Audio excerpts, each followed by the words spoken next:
పండ్ల హల్వా తయారు చేసుకోవడానికి కావాల్సిన పదార్థాలు: నిమ్మ పండ్లు, బొంబాయి రవ్వ, పటిక బెల్లం, పిస్తా, జీడిపప్పు, యాలకుల పొడి, నెయ్యి.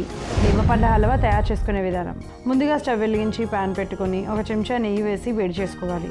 నెయ్యి వేడయ్యాక అందులో జీడిపప్పు, పిస్తా పప్పు, బాదం ముక్కలు వేసి వేగించి తీసి పక్కన పెట్టుకోవాలి.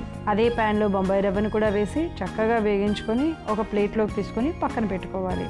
ఆ తర్వాత అదే ప్యాన్లో మరో చెంచా నెయ్యి వేసి 3 కప్పుల నీళ్లు పోసి 1/2 కప్పు పటిక బెల్లం వేసి కలుపుతూ కరిగించుకోవాలి. తరువాత తొక్క గింజలు తీసేసిన నిమ్మకాయను మిక్సీ జార్లోకి వేసుకొని కచ్చా పచ్చాగా గ్రైండ్ చేసుకొని పక్కన పెట్టుకోవాలి. మరుగుతున్న నీటి మిశ్రమంలో కొద్దిగా పసుపు, కొద్దిగా కుంకుమ పువ్వు, అలాగే గ్రైండ్ చేసుకున్న నిమ్మ పండ్ల గుజ్జు, అలాగే ముందుగా వేగించుకున్న బొంబాయి రవ్వను వేసి ఉండలు కట్టకుండా జాగ్రత్తగా కలుపుకోవాలి.